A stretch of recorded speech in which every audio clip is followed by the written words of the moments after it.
tardes, bienvenidos a todos ustedes a este curso de análisis cartesiano de lo que es el doctorado en matemática. Primero, pues saludarles a todos Buenas tardes. ustedes, darles la bienvenida formalmente, además del curso, también al doctorado en matemática, un doctorado sumamente agradable, excelente. Yo creo que es la mejor decisión que ustedes tomaron en su carrera profesional, ¿ok?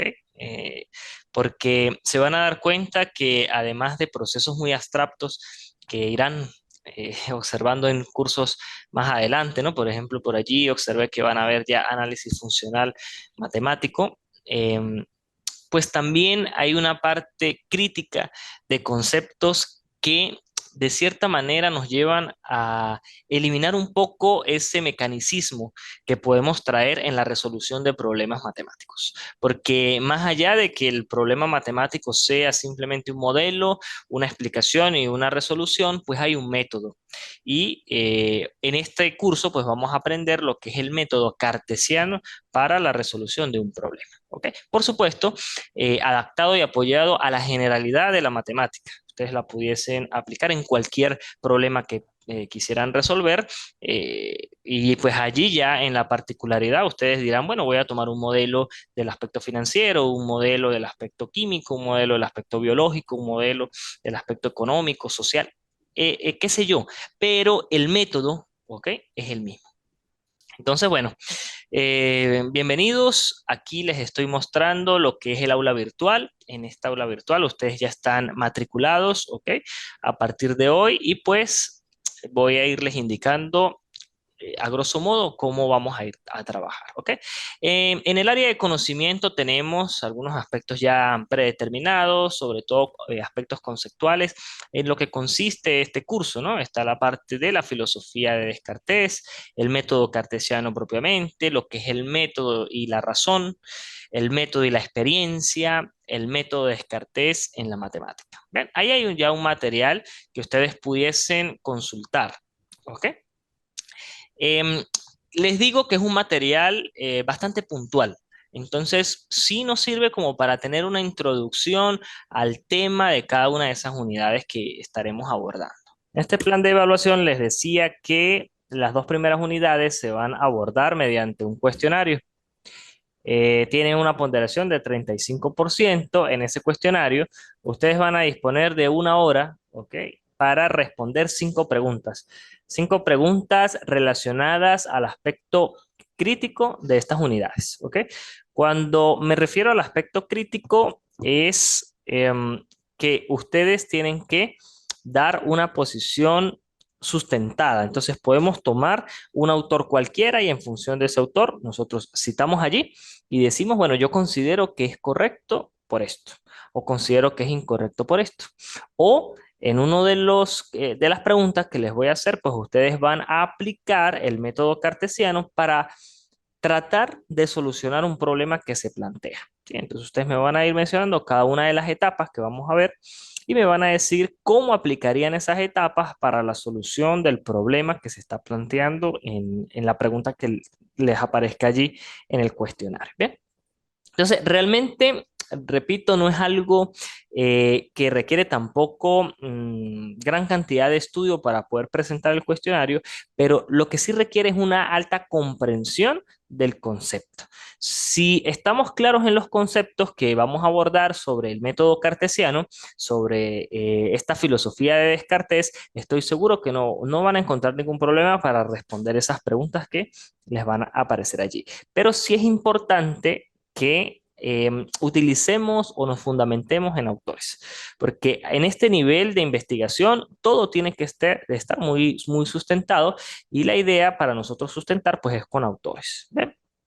Ok, para la unidad número 3, que es el método y la experiencia, vamos a trabajar con un video con análisis, ¿ok? Es decir, una exposición. Ustedes van a abordar como si estuviesen haciendo una exposición referente a una serie de temas que yo les voy a colocar a cada uno de ustedes que va a aparecer allí en el aula virtual. Entonces yo voy a decir, por ejemplo, Carlos García va a abordar este tema, Marisela va a abordar este otro tema y creo que Ismael, ¿sí? porque dice ISMA 1, va a abordar otros temas. Esto lo vamos a hacer mediante un tipo foro, ¿ok? ¿Por qué mediante un tipo foro? Porque ustedes, después que vean el video de sus compañeros, van a generar un análisis de ese tema, ¿ok? Entonces cada uno va a tener que observar el video del otro compañero y vamos a hacer un análisis de todos los temas que ustedes estén abordando allí, ¿ok? No sé si me expliqué en ese sentido, ¿sí? Por ejemplo, Carlos sube su video en el foro y Marisela e Ismael ven el video de Carlos y hacen un análisis de ese video allí, un pequeño comentario sobre la participación de Carlos. Del mismo modo, lo va a hacer entonces cuando vean el enlace que va a cargar Marisela en el foro, pues Carlos e Ismael lo observan el video y hacen igualmente una reflexión allí, un análisis sobre ese contenido. ¿Bien? Y para la última unidad, pues es el método cartesiano y la matemática. Básicamente aquí lo que yo quiero es que hagamos un análisis reflexivo y comparativo, pero asociado a su tesis doctoral. En este nivel ya, creo que esta es la tercera o cuarta materia que ustedes están cursando. Entonces, es importante que empecemos ya a seleccionar un tema de investigación doctoral, ¿sí? Entonces, ¿qué quiero que hagan en este análisis reflexivo y comparativo? Pues ustedes van a asociar, ¿ok?, su tema de tesis doctoral con el método cartesiano. Ustedes me van a decir cómo aplicarían el método cartesiano en su tesis doctoral. Y de esa manera es que quiero que hagan el análisis reflexivo. ¿Y por qué comparativo? Porque efectivamente puedo tomar algunos antecedentes de artículos o tesis doctorales que ya hayan aplicado el método cartesiano y que se relacionen a su tema de investigación y entonces aportamos allí un análisis bastante completo. ¿Okay? Yo igual ahí les voy a colocar una estructura general de cómo se puede hacer ese análisis reflexivo y comparativo para que se puedan orientar sobre todo metodológicamente. ¿Bien? Ok, ¿alguna pregunta sobre esta primera parte? Entonces, en esta unidad 1 vamos a estar hablando sobre Descartes. Bien, un filósofo, ¿verdad? Que en principio, y por eso hice aquí un énfasis en esquematizar sobre ese principio de cómo lo podía trabajar Descartes. Entonces, ese principio en función se da porque él es uno de los creadores de lo que se conoce como el mecanicismo, ¿ok? Y también se asoció mucho a ese estudio de la geometría analítica, ¿no? Entonces, esa geometría analítica que nosotros nos enseñaban en un pregrado, algunos a lo mejor se hicieron un posgrado en el área de matemática y vieron el curso nuevamente de geometría analítica, pues veían eso de las distancias que pueden existir entre dos puntos, ¿ok? Cualquier perímetro de cualquier figura geométrica que pudiese yo determinar aplicando algún teorema en esa área de la geometría analítica. Pero desde lo más básico que nosotros nos enseñan es los ejes cartesianos, ¿no? Entender cómo ese eje horizontal que denominamos X, como el eje vertical que denominamos Y, y si nos vamos entonces a tres dimensiones, cómo aparece una profundidad de Z, cuatro dimensiones y ya pues hablar también de las n dimensiones de la base euclidiana, ¿no? Entonces, básicamente es entender el principio de Descartes, qué estudiaba, qué quería y qué razonaba, ¿no?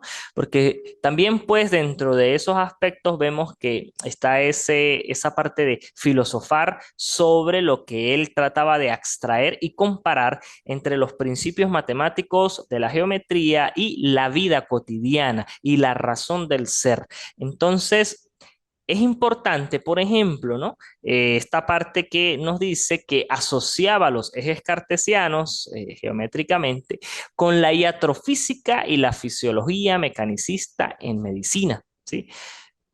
Si han escuchado ese término de iatrofísica, O sea, ok, sí, sí estoy relacionado con casi con el tema de Descartes, todo eso, pero ajá, no con ese concepto particular. ok. Sí, porque básicamente pues tiende a ser un concepto bastante antiguo, ¿no? Y que hoy en día, por supuesto, lo vemos en una evolución muy amplia, sobre todo del estudio de la medicina, pero es cómo asociar el estudio de la física hacia el conocimiento de la estructura humana, hacia las mediciones del cuerpo humano, hacia las mismas mediciones, por eso habla de la parte fisiológica, mecanicista de la medicina. Entonces, es relacionar eso, tratar de ver cómo los aspectos físicos, ¿sí?, del estudio de la física podemos relacionarla con la vinculación fisiológica del cuerpo humano. Y es tan importante esto, ¿no?, que estaba yo observando algunos estudios médicos que han hecho. Y fíjense que ya hoy en día, por ejemplo, a nivel de, del- de lo que es la obstetricia, nosotros podemos determinar el crecimiento de un nuevo ser humano en función de las dimensiones de sus huesos. Y eso ya lo sabemos, porque está parametrizado y porque tenemos unos indicadores estadísticos que nos dicen en qué percentil se encuentra, y dentro de ese percentil, pues tratar de predecir el comportamiento, si es normal o es anormal, y tomar previsiones, ¿no? Cosa que a lo mejor hace 20, 30, 40 años no existía. Entonces, ¿cómo realmente estos estudios que pueden prevenir desde esta misma filosofía de Descartes y por supuesto de otros más, pero viéndonos aquí, ya él mencionaba, comentaba y trataban de practicar, porque ya desde esta época pues existían esos estudios de tratar de comparar al menos la medición física de ciertas fisiologías humanas y ver cómo podríamos entonces aportar en este mundo, sobre todo pues de la medicina, ¿ok?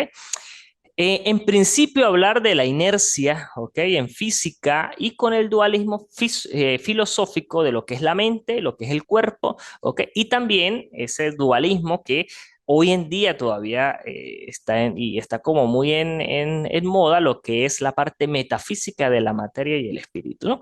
Y hoy en día lo digo porque des en cuenta que hay muchas corrientes que tratan de entender lo que es la energía y cómo la energía, hablan de que la energía cura, de que la energía mueve, de que si nosotros somos materia y al ser materia podemos atraer, ¿ok?, energéticamente muchos aspectos que nos dan hacia la parte económica, social, ¿bien?, del ser humano. Entonces ya desde ese principio parte lo que es Descartes para empezar a hacer vinculaciones filosóficas y ver también, que vamos a ahorita estudiar más adelante, pero ver también desde este principio la pequeña semillita de que la filosofía podrá relacionarse a la matemática. Entonces, ¿cómo hacer filosofía con matemática? Y cómo en función de la filosofía y la matemática tratar de generar un método que nos permita a nosotros deducir y llegar a un modelo matemático que a fin de cuentas lo que haga es solucionar problemas de la vida cotidiana. ¿Ok?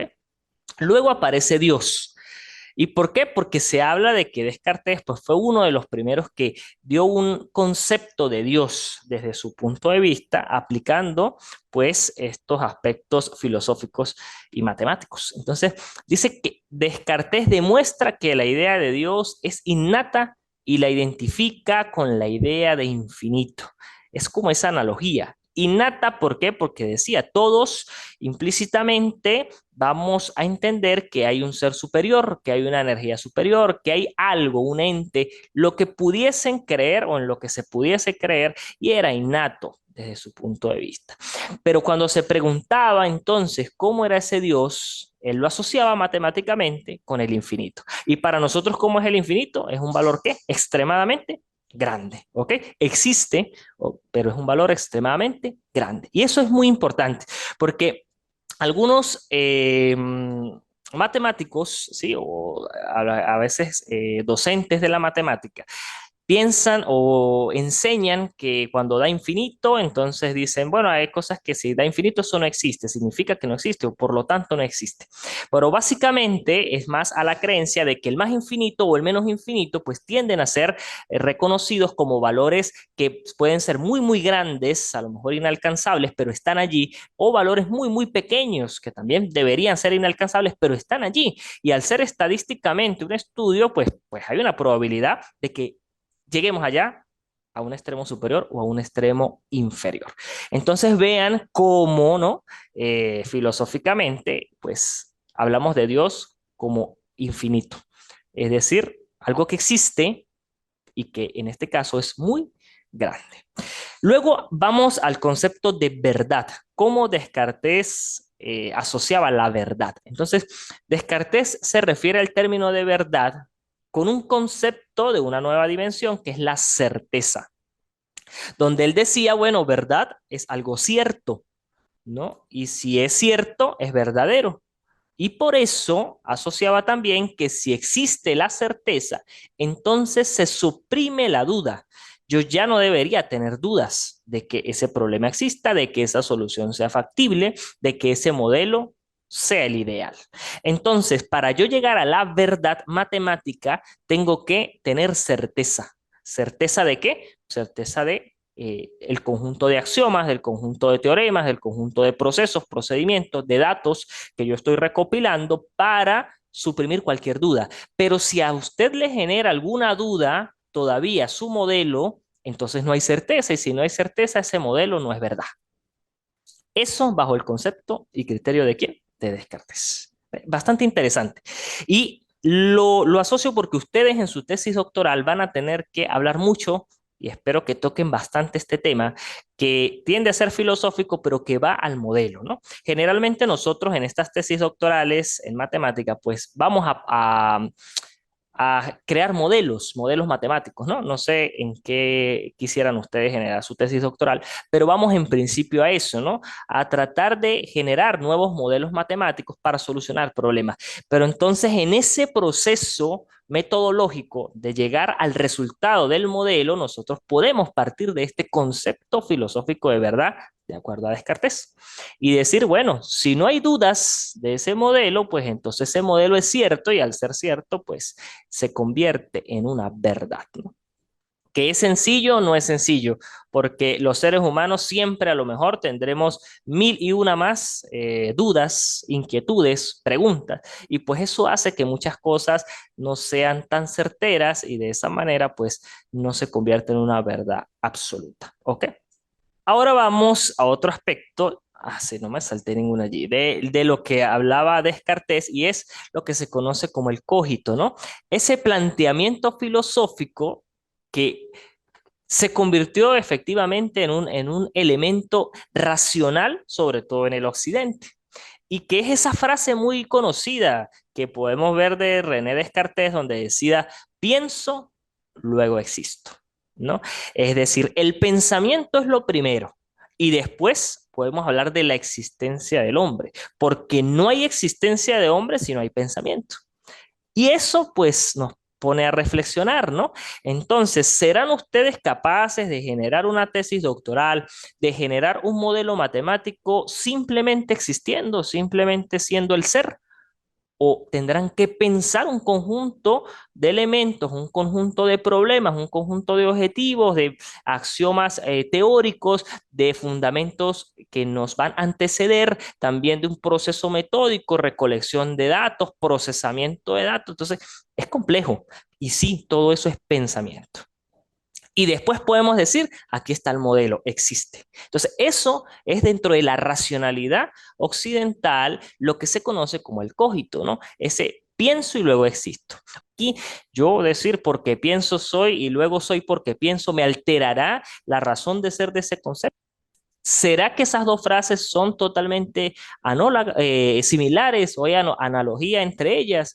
¿O cambiarán el concepto porque cambio también el orden? Nos podemos abstraer un poquito para entender ese pensamiento que tenía René Descartes, ¿ok?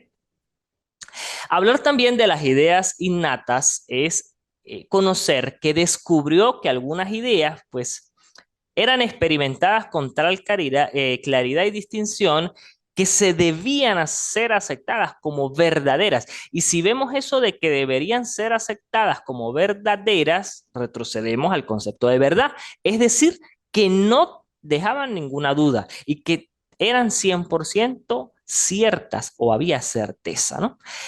Entre esas, pues matemáticamente decía, una es la unidad. No hay duda de que la unidad debería ser uno. Y nos podemos preguntar, ¿será cierto hoy en día, o será que eso ya ha cambiado, ¿no? Entonces él decía, una idea innata del ser humano es la unidad, ¿no? Otra, el infinito. Otra, que hoy en día sí es muy subjetiva, ¿no? Es la perfección. Otra, los axiomas de la geometría, por supuesto, desde su punto de vista, porque él estudiaba la geometría analítica. Y por último, mencionó a Dios.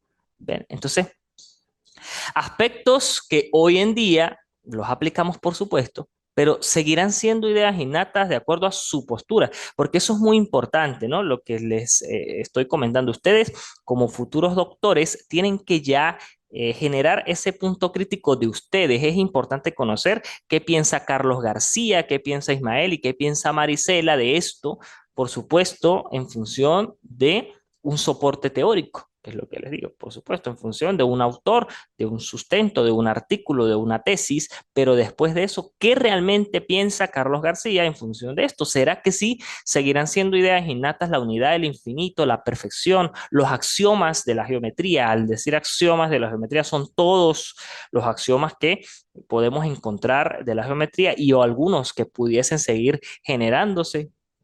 Y por supuesto, Dios será una idea innata. Entonces, eso es también algunos aspectos que debemos preguntarnos. ¿Okay? Pero para que yo no, porque yo hablo mucho y después si me pierdo en algo, ustedes me pueden preguntar, no hay problema. ¿Okay? Bueno, veamos algunos aportes que pues todo esto generó dentro de la perspectiva de Descartes, que ahí Gracias. están las tres leyes de la naturaleza que de acuerdo a Descartes, pues él define, ¿no? El primero, el principio de la inercia, donde nos decía que si un cuerpo pues está en un estado, por ejemplo, de reposo, pues se va a mantener en ese estado de reposo a menos de que algún agente externo se aplique sobre él y cambie, ¿no? En ese momento, ese estado de reposo que él tenga, ¿no? Pero él lo hablaba como que cada cosa permanece en el estado en que se encuentra. Y al hablar también de que esa cada cosa se encuentra en el estado que esté en un momento determinado, pues no solo puede ser reposo, también puede ser movimiento. Si está en movimiento, pues va a permanecer en movimiento a menos de que una fuerza externa se aplique sobre ella, ¿no? En segundo, pues ya empieza a definir el movimiento, pero solo un tipo de movimiento, el movimiento rectilíneo, cuando esa trayectoria es una línea recta, ¿no? Y dice, bueno, yo lo considero como la segunda ley de la naturaleza y es que pues si un cuerpo se mueve en línea recta, pues va a permanecer en línea recta también. Y el tercero, el principio de la conservación del movimiento, donde dice, bueno, aquí lo que yo veo es una estabilidad realmente cuando los cuerpos se mueven. Y es que para él, pues el movimiento no se pierde, sino se transmite, ¿no? Y yo les decía, claro, todo esto lo veo también en temas adicionales a la física, como los choques. Cuando uno estudia el choque elástico y choque inelástico, dice, claro, ahí puede haber un intercambio en precisamente en ese choque hay un traspaso de energía y ese traspaso de energía también podemos decir que pues, pudo ser una transmisión de movimiento, ¿no? Y que esa transmisión de movimiento que se convierte en energía puede entonces resultar en un efecto deformador, eh, dependiendo de la cantidad de energía que se transmita. Pero les preguntaba, estos tres principios dentro de esa explicación teológica del movimiento, ¿ustedes a quién más le asocian estas leyes de la naturaleza? Hoy en día, realmente, ¿a quién se le atribuyen estas leyes de la naturaleza? Newton. Newton, por Exactamente, ¿sí supuesto. o no? Eso es lo que nos enseñaron, ¿verdad? Y nos decían las tres leyes de Newton y nos hablaban de la ley fundamental de la inercia, nos hablaban de la fundamental de la dinámica y nos hablaban de la ley de acción y reacción, ¿sí o no? Y precisamente es que Newton utiliza estos primeros aportes y una explicación teológica que genera Descartes para formular propiamente leyes específicas que se conocen como las leyes fundamentales de la dinámica, ¿no? Entonces, vean eso, vean cómo a lo mejor en principio pues no se convertían en verdad porque eran simplemente leyes naturales que asociaba a una propuesta de Descartes, pero que posteriormente otra persona toma un antecedente para aplicar un método científico y demostrar entonces que se cumple y que no hay ninguna duda en ese momento y al no haber ninguna duda, pues ya hay una verdad y pasa a ser una ley en específico. ¿Ven? Entonces hay un método aplicado de cierto modo y nos lo decía Descartes. ¿Ok? Bueno, eh, de allí viene un proceso que se conoce como la matematización, ¿ok? Ese proceso de la matematización que ustedes lo van a utilizar en el desarrollo de su tesis doctoral, estoy también muy seguro, Porque es muy común que nosotros, como matemáticos, pues apliquemos la matematización. ¿Y qué es la matematización? Pues es un proceso en el cual nosotros representamos la realidad, ¿ok? Pero esa representación de la realidad, pues lo hacemos de una manera matemática. ¿Cómo lo hacemos de una manera matemática? Pues aplicando cifras, símbolos matemáticos, funciones, ¿ok? Que nos permitan, pues, demostrar esas variables de la realidad, variables que pudiesen ser decisivas. ¿Para qué? Para tratar de analizar el comportamiento de nuestro sistema. ¿Y qué es nuestro sistema? Pues el problema de estudio o de investigación que estamos demostrando. Eso es simplemente matematización. Y es que es la base fundamental para generar un modelo matemático. Porque si nosotros no aplicamos matematización, entonces dígame cómo, así sea de una forma abstracta, nos representamos la realidad y decimos, bueno, es que esta realidad se me parece a una línea recta, por lo tanto es una función lineal. Ah, no, es que resulta que esto está como cumpliendo cuatro o cinco axiomas. Para mí esto es un anillo conmutativo. Entonces, ¿cómo empiezo yo a asociar esa realidad de los datos que me presentan, de la problemática que yo observo también y datos que yo pudiese recolectar de cierta manera para generarlo en un proceso matemático? ¿Ok? Y por eso, con respecto a la matematización, pues Descartes dice, primero, es importante hacer que la filosofía, ¿ok?, sea un conocimiento científico propio, pero también del mundo, ¿ok? Ese era un pensamiento.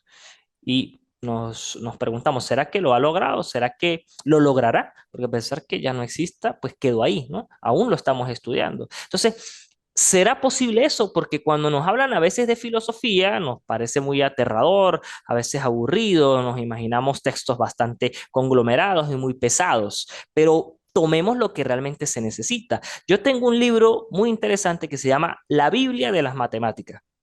Y ese libro, como su mismo nombre lo indica, va demostrando desde lo más general hasta lo más particular en casos específicos de aplicaciones de la matemática en el mundo cotidiano y nos deja igualmente como esas pequeñas parábolas reflexivas de cómo cada vez más la matemática es importante para la solución de conflictos y problemas de la realidad.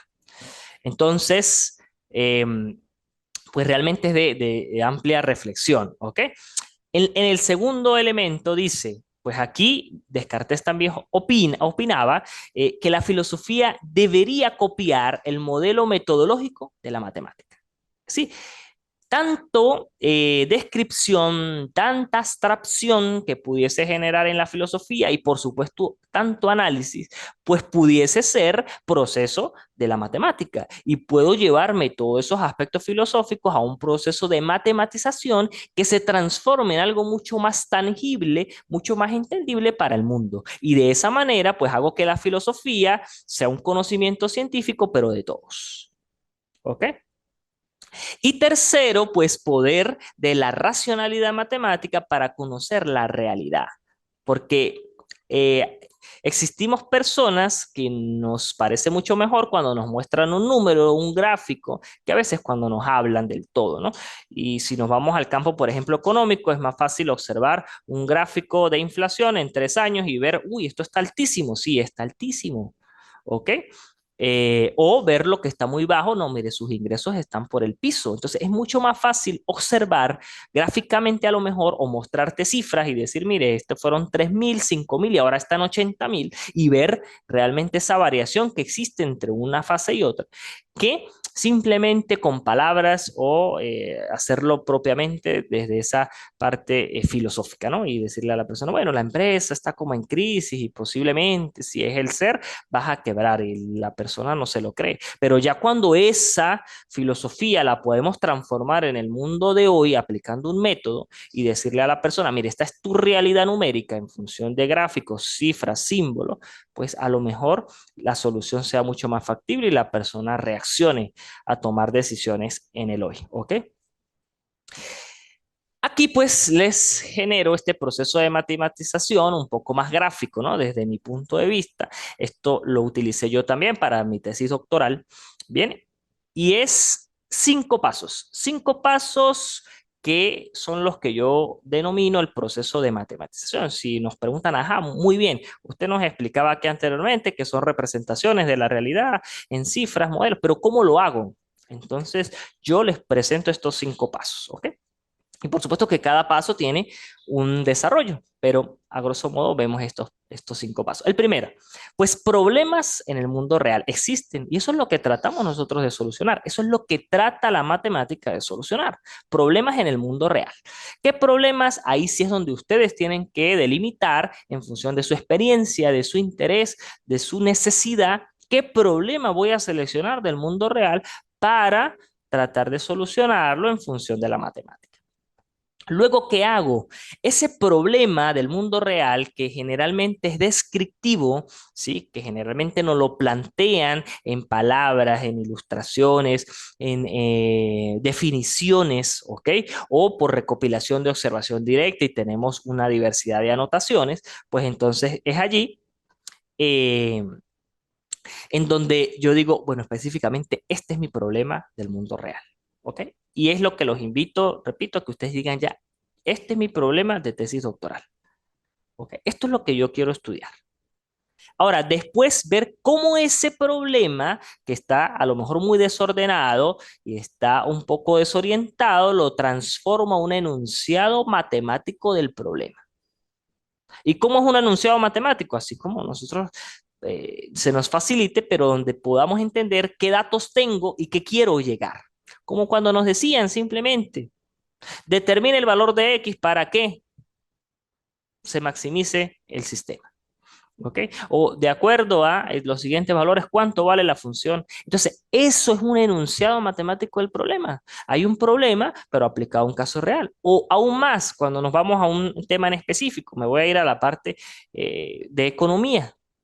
Y si vemos, entonces nos dirán, la empresa ABC tenía estos ingresos, estos costos, estos gastos, aquí tiene una tabla de amortización y después nos decían los problemas, ¿verdad? Determine tal cosa, calcule tal cosa. Entonces, ese es el enunciado matemático del problema. Dentro de ese enunciado matemático del problema debe estar también las preguntas que yo quiero responder matemáticamente, que son las preguntas que me van a ayudar entonces a resolver el problema que ya seleccioné en el paso número 1. Después, ¿qué hago? Como ya tengo de cierta manera ese enunciado y tengo los datos que necesito, pues voy a decir, ahora escojo el modelo matemático que me permita solucionar o responder las preguntas del enunciado matemático. ¿Ok? Después, ¿qué hago? Ahora sí viene el proceso propio algebraico, abstracto, ¿ok? Que es la solución dentro del modelo. Y ahí yo les coloco, por ejemplo, esa intersección entre dos, puede ser un sistema de ecuaciones allí. Entonces ahí está la única solución, un sistema compatible determinado, donde está el punto de intersección. Ah, esa es mi solución. Eso es lo que yo encontré dentro del modelo. Después de aplicar los datos que me han enunciado, de sustituir y hacer procesos matemáticos, estadísticos, qué sé yo, dependiendo del cada caso, por supuesto, en los modelos que yo elegí, pues voy a tener una solución dentro del modelo. Pero no obstante, hasta ahí es donde estábamos acostumbrados a llegar porque decíamos, bueno, sí, la solución da 3,1, da 8, da 100. Ahora, ¿qué hago? Yo tengo que extrapolar esa solución de mi modelo y llevarla a una solución real, adaptarla entonces a la solución del problema que tengo en el mundo real, porque si es un problema en el mundo real, la solución tiene que ser en el mundo real, no imaginaria. Y es ahí donde, por ejemplo, les comento qué hice yo. Yo tomé la solución del modelo dentro de la regresión múltiple, pero después tomé los datos reales e hice una comparación de los dos modelos, el modelo que yo estoy generando y el modelo ideal, y veo qué margen de error me está generando. Si hay un margen de error muy amplio, pues yo digo, por supuesto que este modelo no es el ideal. ¿Fracasé? No.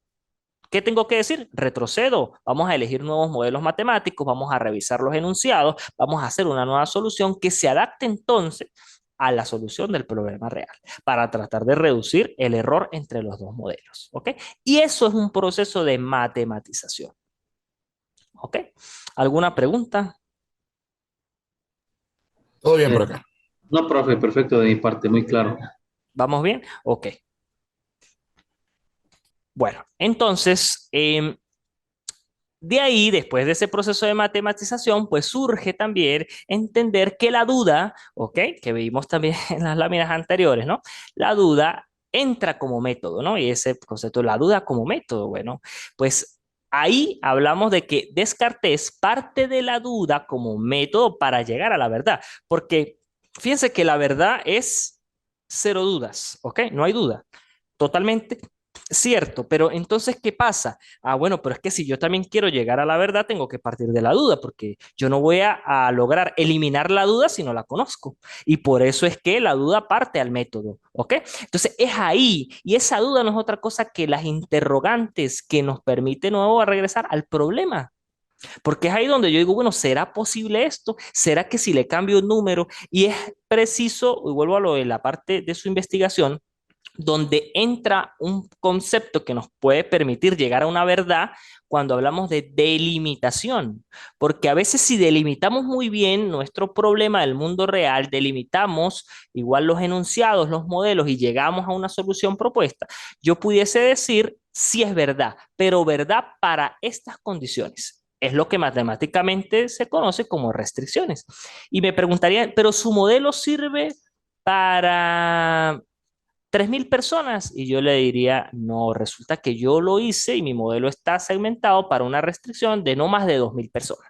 Listo. ¿Está mal lo que hice? No, simplemente que llegué hasta 2.000 personas. Bueno, se generarán nuevos conceptos para más de 3. Pero ahora, ¿mi concepto, mi modelo deja de ser verdad porque no sirva para 3.000? No, no deja de ser verdad, porque está delimitado y tiene una restricción de menos de 2.000 personas. Y para menos de 2.000 personas no hay dudas. Entonces, como no hay dudas, se genera una verdad. Bien.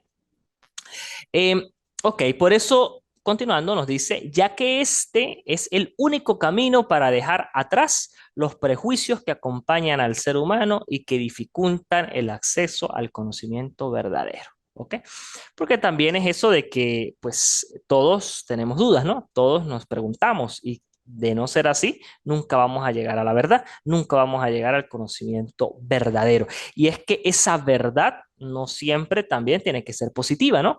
Porque ese es un error muy común de nosotros, sobre todo en esta parte académica, de que pensamos que si yo estoy generando una fórmula y esa fórmula falla, entonces, ay, no, ahí quede mal. No, al contrario, encontraste una verdad que para esas condiciones no sirve un modelo. Y eso es una verdad. Entonces, no necesariamente eso es un fracaso. ¿Ok? Y no obstante, de todos esos fracasos es que todos estos filósofos, autores y matemáticos han llegado a concluir nuevos teoremas, teorías y propuestas. ¿Ok? Es muy difícil que alguien a la primera lo logró. ¿Ok? Entonces, bueno, de allí vemos también las 4 reglas del método, que aquí es donde les decía que ustedes van a aplicar. Esto es una pregunta que sí o sí les voy a hacer en el cuestionario. Ustedes van a aplicar estas 4 reglas del método, de acuerdo a Descartes, para solucionar un problema. Porque Descartes dice, bueno, para yo solucionar un problema, sugiero aplicar estas 4 reglas del método. Él dice, para aclarar las dudas y llegar a la verdad, pues vamos a decir, primero, tengo que tener evidencias. Entonces él dice, no admitir como verdadera cosa alguna si no se evidencia que lo es. Entonces, si yo tengo dudas de algo, busque pruebas, busque evidencia, datos, ¿ok? Eso es lo que es el primer paso. Segundo, vamos a generar un proceso de análisis. Ah, bueno, vamos a dividir cada una de esas dificultades y vamos a decir en cuántas partes las puedo entonces dividir y cómo generar una mejor solución, que es lo que yo también pienso, que les decía, a lo mejor una delimitación. Bueno, mi modelo es muy amplio en el primer momento, tengo ciertas evidencias, pero ahora solo voy a tomar 3 partes, una parte, media parte. ¿Ok? Y eso es un proceso de división que se hace allí, un primer análisis. Tercero, sintetizar. Porque si nosotros divagamos en el proceso matemático, efectivamente nunca vamos a llegar a una verdad. Ahí sí es cierto que nunca vamos a llegar a nada. No vamos a llegar ni a decir no sirve, porque efectivamente no supimos sintetizar. Y eso va también desde el proceso matemático abstracto, ¿no? Si yo estoy haciendo, por ejemplo, como cuando nos enseñaban derivadas, decían, llévelo hasta su mínima expresión. Eso es una sintetización matemática. Estoy tratando de resumir, de simplificar lo más que pueda para que al sustituir a lo mejor esa primera derivada en otra fórmula no se me complicara la resolución. Porque si no simplifico, Esta otra fórmula se me va a disparar. En cambio, si simplificaba, yo sustituía, era mucho más fácil el proceso. Eso es la síntesis que nos permiten aquí, ¿ok? Y la cuarta, pues las enumeraciones y las revisiones.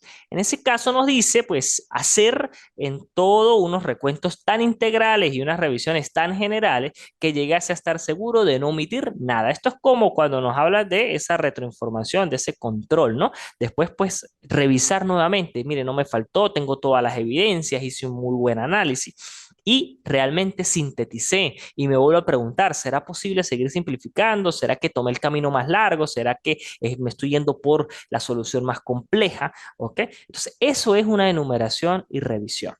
¿Ok? Y bueno, aquí hay una pregunta que yo les puedo hacer, les voy a hacer a ustedes y va a servir de ejercicio para que demos respuesta. ¿Ven? Eh, Dice, ¿cuántos árboles hay en un colegio? Supongan que yo quiero saber eso. Ustedes me van a dar la respuesta a esa pregunta aplicando estos cuatro pasos o cuatro reglas del método. ¿Cómo lo harían? A ver.